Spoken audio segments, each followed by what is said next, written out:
Hey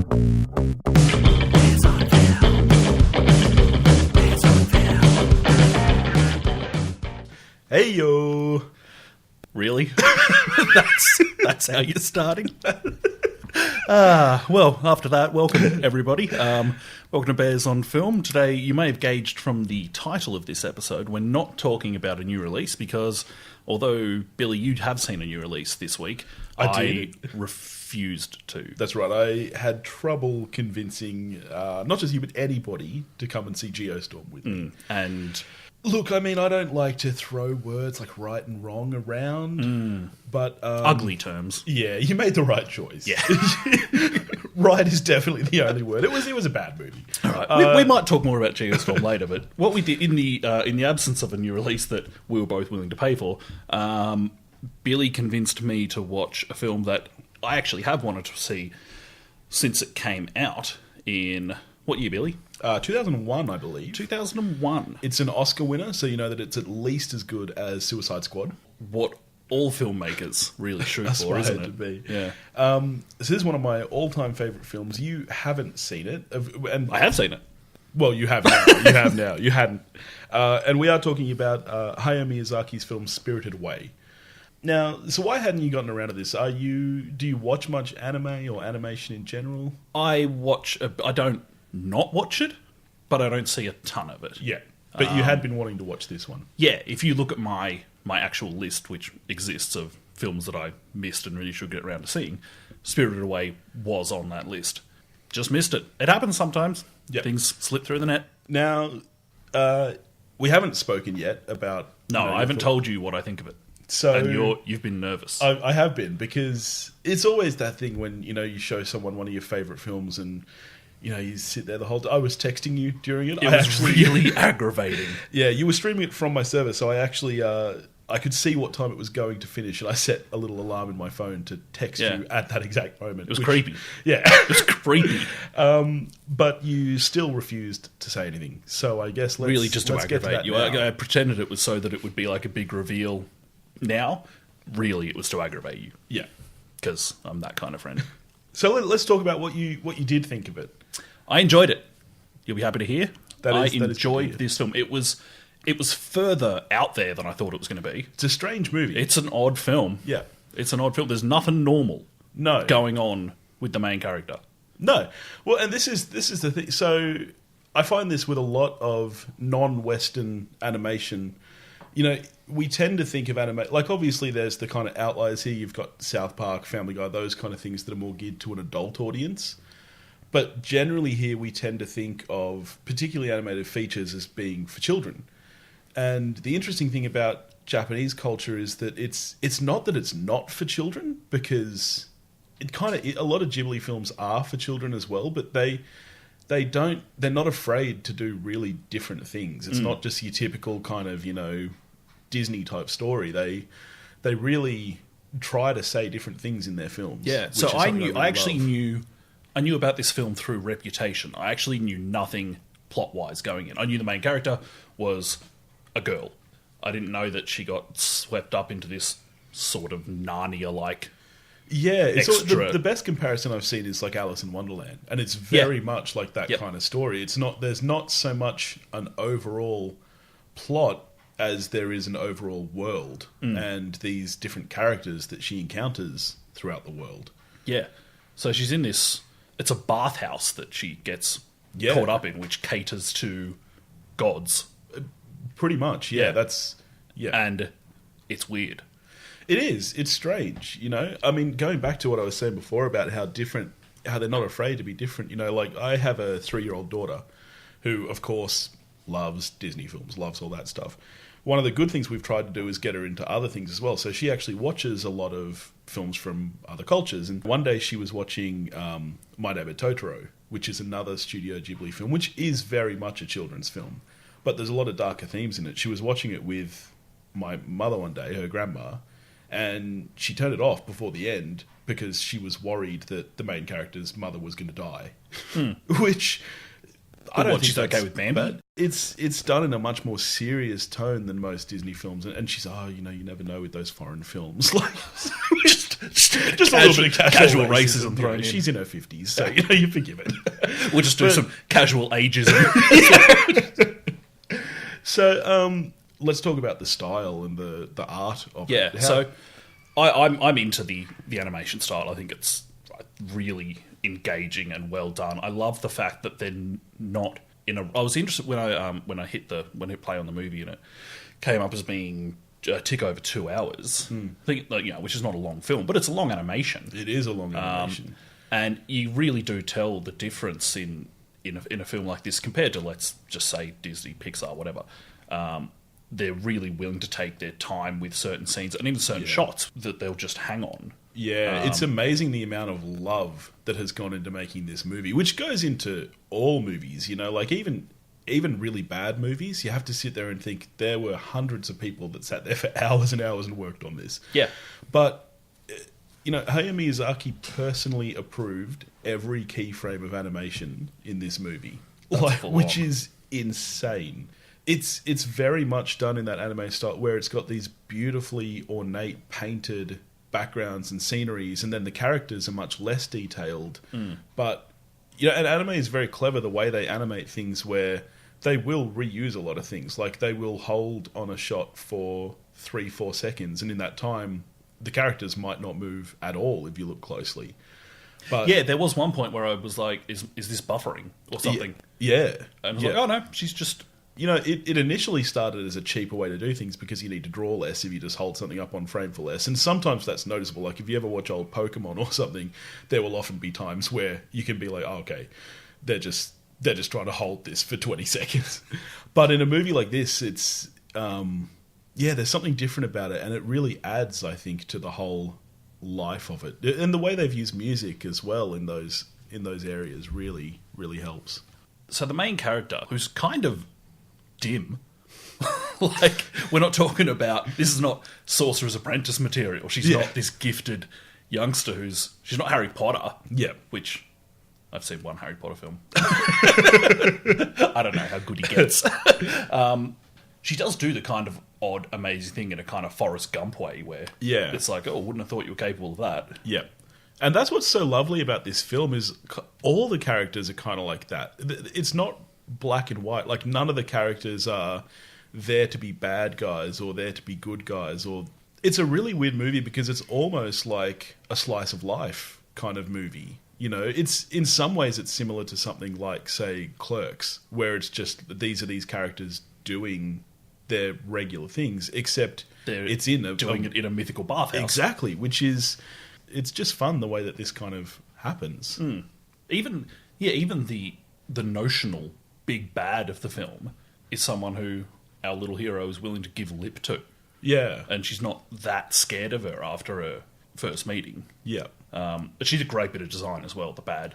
The design all over, even just background characters. There's one scene towards the start where she's first in the bathhouse, the main character, Chihiro. And she's in an elevator next to this kind of big... walking man boobs. Yes, who has these weird kind of... I guess the only way I can describe them is they're almost like tusks, but they're made of flesh. They're just like these big dangling pieces of flesh. And the character design throughout this whole movie is just gorgeous. It's lovely to see how much attention has gone into all these, even just characters who you see in the background for a couple of seconds. It's just great. Yeah, it is interesting how much more tactile this feels. Like when you don't take the jump forward in technology and you just with this, maybe that's me just like, well, that's what I grew up with and so it feels more real. But I don't think it is. Yeah. Yeah. So was there anything you didn't like about the film? So at the very beginning of the film, which is set in the real world before she kind of crosses over, her parents are wildly irresponsible people. They're terrible. They just like food. I'd do exactly the same thing. If I was in their position, if we were driving through the countryside and I smelt some dumplings, I would jump out that fucking window, run down the fucking hill, and ram all of those dumplings into my body. So maybe my only beef with that, with kind of the beginning of the film, is how she actually gets into... See, I thought her parents were the most relatable characters in the film for me. Even before they get to the dumplings. Yeah, okay. Like all I can think about is dumplings. Flooring it up this dirt road to nowhere, and then, let's just go, blah, blah. I'm like, your parents are terrible. Yeah, but it's almost kind of, in that way, it's almost very... a lot of those traditional classic children's stories, like, look at any Roald Dahl book. and the adults, not just parents, any adult is, like Willy Wonka is so fucking liable. Like, he should be taken to court 20 Also, times serial over. killer. Yeah, well, yeah. I'd buy that theory. So, that didn't really bother me so much. Like, I'm by no means hung up on it. I just remember watching it going, yeah, average parents. Well, now I feel personally judged because So I don't think there's anything else that particularly bugged me about the film. One thing that I did keep that did kind of occur to me fairly regularly was just wondering, what am I missing? Because I'm positive that I don't get the same experience out of watching Akira or Ghost in the Shell that a Japanese person does. Yeah, I've done a lot of reading, and there are a lot of things, even just little things in the background that we don't pick up. And I think probably even more than that, even story-wise, there's probably a lot that we're missing out on just by not being a part of that culture. One thing, this has just occurred to me. There is a character in this film that took me out of it, and it's not the film's fault, it's not the character's fault, this is just completely on me. You know when the river god turns up to the bathhouse? Yeah, and you think he's like a big... Everyone thinks he's a big filth monster. Yeah. All I could see was the Golgothan from Dogma. I can totally understand that. And Dogma came first. So Yep. Just blatantly stole from Kevin Smith. We're saying that? So Kevin Smith, you probably have a case on your hand if you'd like to sue. Yeah. Bit of extra coin. The other thing I really like about this movie is that no matter how kind of strange it is, it's also very clear. It's just exactly what it is. It's just... I do love the fact that there's no attempt made to explain anything in this film. No, never. Like, you walk into this, crossover into this mythical land where there's walking toads and walking man boobs and walking other things. And despite the fact that it makes zero sense, to me anyway, and there's no explanation given, you just buy it. Well, that's it. Often the less explanation is given for something, the more believable it is. Because the more you try to shoehorn an explanation in, the less things make sense. Like, this was the problem with something like, midichlorians. Exactly. Whereas with something like this, if you just let it be, then you just kind of get sucked in there a bit more, and you just believe that it's like Narnia. They never tried to explain what Narnia was and where it was and how you got there through a fucking wardrobe. It was just this thing that just, and because of that, it's a lot easier to get sucked into that world and just feel with the characters and stuff. Yeah, I actually found it probably the most enjoyable thing about this film is just this 2 hours you spend inhabiting this space. It's pure escapism, and this was the thing when I saw Geostorm last night. Like, I love the movies. I go to the movies constantly, and even bad movies I usually find myself just engaged in. With Geostorm, I actually pulled out my phone in the cinema and was on my phone. I was actually messaging you at one point. And that's when a movie is bad for me. Whereas something like Spirited Away, I watched it at home on Monday night in preparation for this. I hadn't seen it in maybe about 6 months. I rewatch it pretty regularly. And even though I've seen it so many times, I was just there watching it. I just, and that to me is the sign of a good film. I had the same experience recently when I went and saw Mother. That's again a weird film. There are parts of that I found quite confronting, but at the same time, like, I could not move. I was there and I was in it. One thing I like, I'm convinced there's things culturally or otherwise that I'm missing about Spirited Away from my one viewing of it. If there are other things to get out of this film, that's great, and that may well increase your enjoyment of it and increase your appreciation of it. But it also works as, like, you can show this to your daughter. Yeah. My daughter loves these kind of movies. She hasn't seen Spirited Away yet, but she's a big fan of Totoro, Ponyo, a lot of these Ghibli films. And there's nothing... What I love about Spirited Away is, like I said before when I was talking about Japanese films, it's not strictly for children, it's not strictly for adults, it just is what it is, and kind of, I feel like at any age there's something you can get out of it. So let's get down to, did you open your IMDb app afterwards and give it a rating? I haven't rated it yet, actually. Is there a reason for that, or did it just No, I think I just forgot to. So that was normally I'm like straight on there to give something a score, as much as anything to remind myself that I watched that movie because years of alcohol abuse have done pretty bad things to my memory. So yeah, I haven't scored this film yet, so now I'm kind of on the spot.